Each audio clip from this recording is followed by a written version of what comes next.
আসসালামু আলাইকুম। গত শুক্রবার এই বাংলাদেশ প্রতিদিন পত্রিকা পড়ে আমি আশ্চর্য হয়েছি আর সাথে কষ্টও পেয়েছি। এখন বলতে পারেন কেন কষ্ট পেলাম? কষ্ট পেলাম এই কারণে যে জুলাই আগস্টে যে যারা আহত হয়েছিল, গুলি খেয়েছিল, এই যে দেখছেন তাদের ছবি, তো তারা এখনো এই 9 মাস যাচ্ছে। এই 9 মাস পরে পঙ্গু হাসপাতালে তারা আবার চিকিৎসার জন্য আন্দোলন করছে। এখানে তারা আন্দোলন আবার করতেছে সুচিকিৎসার জন্য, অর্থাৎ তারা সুচিকিৎসা পাচ্ছে না।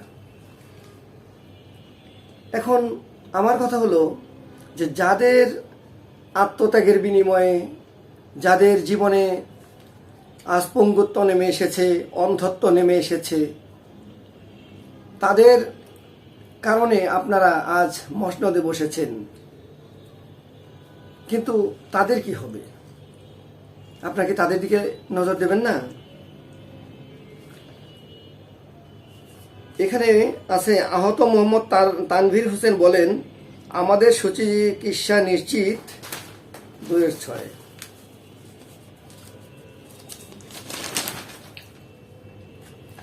নিশ্চিত করতে হবে, কিন্তু নামমাত্র চিকিৎসা দেয়, কাজের কোনো চিকিৎসা নেই। আমাদের নিজের টাকা দিয়েই ঔষধ কিনে চিকিৎসা করতে হচ্ছে। আহত ব্যক্তিরা অভিযোগ করেন, আহতদের মধ্যে অনেককে বিদেশে চিকিৎসার ব্যবস্থা করার কথা থাকলেও নানা কারণে তাদের নেওয়া হচ্ছে না, বিদেশে নেওয়া হচ্ছে না। তাদের হেলথ কার্ড প্রদান করলেও সেই কার্ড দিয়ে হাসপাতালে গেলে তেমন কোনো চিকিৎসা পাচ্ছে না। এই কারণে তারা আবার মানববন্ধন করছেন। মানববন্ধনে মাদ্রাসা ছাত্র মোহাম্মদ রাফি হোসেন বলেন, 18 জুলাই শ্যামলী এলাকায় আইন শৃঙ্খলা রক্ষাকারী বাহিনী করা গুলি স্প্লিন্টার তার ডান পায়ে লাগে। অর্থাৎ 18 জুলাই তার ডান পায়ে গুলি লাগে। এরপরে আবার সে আন্দোলনে যায়। 5 আগস্টে তার 2 হাতে গুলি লাগে। এবার 5 আগস্টে, এরপর থেকে সে পঙ্গু এবং খুব অসহ্য যন্ত্রণা নিয়ে তার দিন কাটছে। সে বলেন, সুচিকিৎসার দাবিতে আগামী শনিবার থেকে তারা প্রতিদিন বিভিন্ন কর্মসূচি চালিয়ে যাবেন। এখন আপনারা বলেন, জুলাই আগস্টের ঘটনা আজকে হলো আরেক বছরের এপ্রিল মাস ও শেষ হয়ে গেল, তো 9 মাস যাচ্ছে, তো এখনো তারা চিকিৎসাই পায় নাই। এখনো চিকিৎসার জন্য আবার আন্দোলন করতে হচ্ছে। ওদের কি দায় পড়েছিল আন্দোলন করার? ওদের কি লাভ হলো বলেন? ওরা শুধু বুঝে হোক না বুঝে হোক, দেশের টানে হোক, যে কোনো প্রকারে তারা ওখানে গিয়েছে, দলের টানে হোক গিয়েছে, আন্দোলন করেছে। তো আন্দোলনে যে গোলাগুলি হয়েছে এটা আমরা সবাই জানি, আহত হয়েছে, অনেকে নিহত হয়েছে, এটা আমাদের জানা আছে। কিন্তু নিহতরাও তার উপযুক্ত সম্মানী হিসেবে আপনাদের কাছ থেকে প্রতি মাসে ভাতা পাওয়া উচিত, এককালীন কিছু টাকা পাওয়া উচিত, যাতে তাদের সংসারটা সুন্দরভাবে চলে। যারা পরিবারে বেঁচে আছেন তারা যেন তাদের সেই ছেলের বা তার কারো বাবার আয় তো বন্ধ হয়ে গেছে, এখন যে তারা যাতে ভালোভাবে চলতে পারে, এটি তো আমাদের করা উচিত। আর যারা আহত আছে তাদের সুচিকিৎসা করে প্রতি মাসে একটা করে ভাতা দিয়ে যাতে তাদের বাজার করতে কোনো সমস্যা না হয়, তাই তো করা উচিত আমাদের, তাই নয় কি? কিন্তু এখনো কেন হলো না? এই প্রশ্ন তো আমাদের থাকতেই পারে। যে আপনারা দেশে বিদেশে যাচ্ছেন, ভালো ভালো খাচ্ছেন, ভালো গাড়িতে চড়ছেন, ভালো জামা পরছেন, যারা রিক্সায় চড়তেন তারা এখন গাড়িতে চড়ছেন, অথচ আপনাদেরকে যারা ওই মসনদে বসালো, আজকে উপদেষ্টা করালো, উপদেষ্টা তো হওয়ার কথা ছিল না আপনাদের। যদি আন্দোলন না হতো, ওরা না মারা যেত, আহত না হতো, তাহলে কি আন্দোলন জমতো না? তাহলে তো আওয়ামী লীগ সরকারের পতন হতো না। আজকে এদের কারণেই আওয়ামী লীগ সরকারের পতন হয়েছে, এত নিহত হওয়ার কারণে, আহত হওয়ার কারণে। তো আমি আপনাদের কাছে এখন অনুরোধ করব যে যারা আহত আছেন, কমপক্ষে তারা যাতে তাদের সামাজিক সম্মানটুকু রক্ষা করতে পারেন। তাদের অনেকে বাড়িঘর বিক্রি করে ফেলেছেন, এটা তো অমানবিক ব্যাপার। অনেকের মায়ের গয়না বিক্রি করেছেন, লেখা আছে পত্রিকায়, আরো পত্রিকায় খবর আমরা দেখেছি। তো তারপরেও তাদের শেষ রক্ষা হলো না।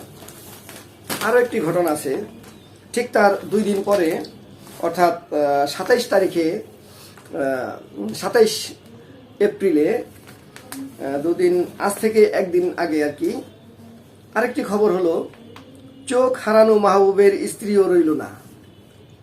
অর্থাৎ মাহবুব নারায়ণগঞ্জের এলাকার, ওই সময় মাহবুবের 2 চোখেই গুলি লাগে, ছররা গুলি। তাতে চোখের ব্যাপক ক্ষতি হয়। ব্যাপক ক্ষতি হওয়ার পরে তাকে 23 দিন পরে হাসপাতালে ভর্তি করানো হয়। হাসপাতালে ভর্তি করানো হলে ডাক্তার বলে যে সে অন্ধ হয়ে যাবে। তারপর তাকে নেওয়া হয় থাইল্যান্ডে, ভারতে, আর সে ভালো হয় না। কিন্তু এখন ডাক্তাররা বলতেছে যদি আমেরিকা কিংবা জাপান নেওয়া হয় তবে এই মাহবুব হয়তো দেখতে পাবে। কিন্তু কে নেবে তাকে? তাকে তো কেউ আর হেল্প করছে না। অবশেষে এই কয়েকদিন আগে মাহবুবের স্ত্রী, সেও চলে গেল। এখানে সবার সম্মতিতেই চলে গেছে। মাহবুব বলেছে পত্রিকায় যে আমি তার দেনমোহরের টাকা পরিশোধ করে দিয়েছি, কারণ দেনমোহরের টাকা পরিশোধ না করলে হয়তো আমি আজীবন ঋণী থেকে যেতাম। এখন আমার আর কেউ রইল না। অবশেষে স্ত্রীও চলে গেল। তাহলে এই আন্দোলনে মাহবুব কি পেল? মাহবুব কি পেল আপনারাই বলেন। তার চোখ গেল, সংসার গেল, স্ত্রী গেল, আর কখনো দেখতে পাবে না। ভবিষ্যতে তার কি হবে, কিভাবে চলবে, এটা আমাদের সবাইকেই খেয়াল রাখতে হবে। আজ যারা উপদেষ্টায় আছেন তাদের কাছে আমি অনুরোধ করব যে এই ধরনের যারা আছে তাদের একটা লিস্ট করুন। লিস্ট করে তাদের প্রতি মাসে একটি করে ভালো অঙ্কের একটি ভাতা দিন, যাতে তারা চলতে পারে, যতদিন বেঁচে থাকবে, যাতে মনে করে যে না, আমরা আন্দোলন করে যাদেরকে জয়ী করেছি, যাদেরকে আমরা মসনদে বসিয়েছি, তারা আমাদেরকে উপযুক্ত সম্মান দিচ্ছে। এবং এমন কিছু করে দিন যাতে তারা তাদের ওই টাকা দিয়ে কিছু করতে পারে, চলতে পারে, যাতে প্রতি মাসে আপনাদের কাছে চাইতে না হয়।